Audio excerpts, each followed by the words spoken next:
Криптовалюта коомчулукта байма-бай айтылып, жарандардын кызыгуусун арттырып келет. Мындан улам Улуттук банк криптовалюталарды жүгүртүү жөнүндө жана виртуалдык активдер чөйрөсүндө айрым мыйзам актыларына өзгөртүүлөрдү киргизүү тууралуу мыйзам долбоорлорун талкууга чыгарды. Баягы коомчулукту кызыктар тараптарды чакырып кетмекчибиз. Ошол коомдук талкууга активдүү катышып, өздөрүнүн баягы идеялар болсо, сунуштары болсо жиберсе болот. Атайын биздин расмий интернет сайтыбызда турат.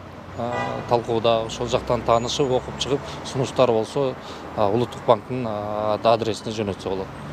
Мыйзамдардын кабыл алынышынын натыйжасында кардарлардын укуктары корголгону менен Улуттук банк криптовалюталарга кепилдик бербейт. Себеби аны алып саткандар кайсы бир мамлекет эмес, жеке адамдар. Ошондуктан Улуттук банк чет элдик валюталарга кепилдик бербегенде эле анын баасынын көтөрүлүүсүнө же түшүп кетүүсүнө жоопкерчилик албайт.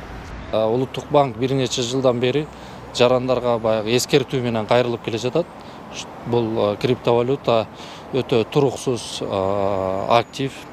Мисалы бүгүн баасы $50.000 болсо, эртең андан бир топ ылдый төмөн түшүп кетиши мүмкүн. Анан баягы ортодон акчасын жоготуп алышы мүмкүн да жарандар. Андан тышкары дүйнөлүк тажрыйбада практикалар бар, что неме атайын ошол криптовалютаны сактаган кошелёкторго ошол капчыктарга атайын кибер чабуулдар болгон фактылар бар да. Ошондуктан буну абсолюттук түрдө коопсуз деп айтууга кыйын. Биткоин 13 жыл мурда биринчи жолу пайда болгондо 6 цент болчу. Эми анын куну күндөн күнгө жогорулап жаткан учур. Эртең наркы канчага көтөрүлөрү белгисиз. Баасы улам бийиктегендиктен бардык өлкөлөр аларды ачык болбосо да колдонууга өтө башташты. Кыргызстанда майнинг фирмалар качантан бери иштеп жатканы так эмес, акыркы убакта пайда боло баштаганы байкалат. Алар криптовалюталарды көптөгөн компьютерлердин жана серверлердин жардамы менен татаал техникалык, математикалык тапшырмаларды чечүү аркылуу өндүрүшөт. Башкы ресурс катары жарык үзгүлтүксүз колдонулат. Ошондуктан экономика жана финансы министрлиги салыктын жол жоболорун иштеп чыкты. Ошол майнинг иштелип чыккан ишкерлерге электроэнергиянын кеткен тарифи боюнча 15% төлөш керек деген бул салык болот да.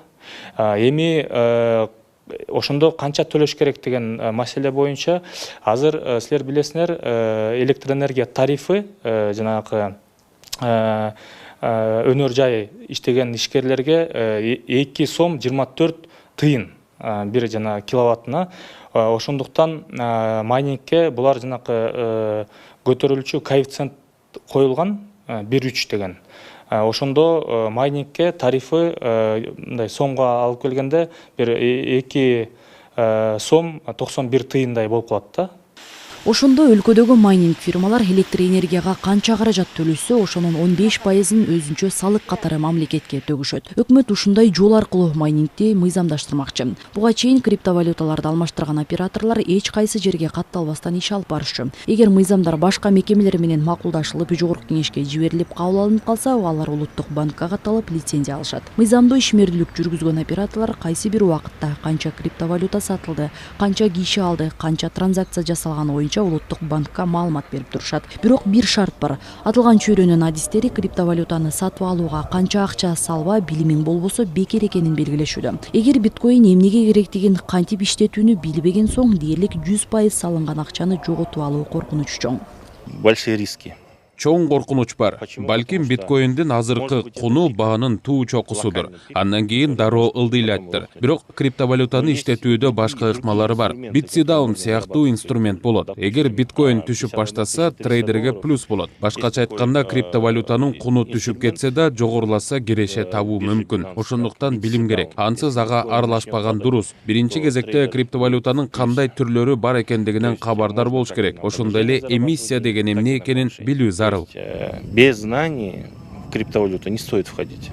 Бүгүнкү күндө биткоиндин баасынын өсүшү миллиардерлердин каражат салып жаткандыгына байланыштуу дешет адистер. Криптовалютанын аталган түрүнүн куну 4 жумадан бери жогорулап $58.000 жетти. Бул убакыт аралыгында 1,5 эсеге өсүп, кайра сутка ичинде 12%-га төмөндөдү. Белгилей кетсек, 4 жыл мурда австралиялык Крейг Райт биткоиндин негиздөөчүсү экенин жарыялаган. Ага чейин криптовалюталарды түзүүчүлөрдүн аты сыр болуп келген эле.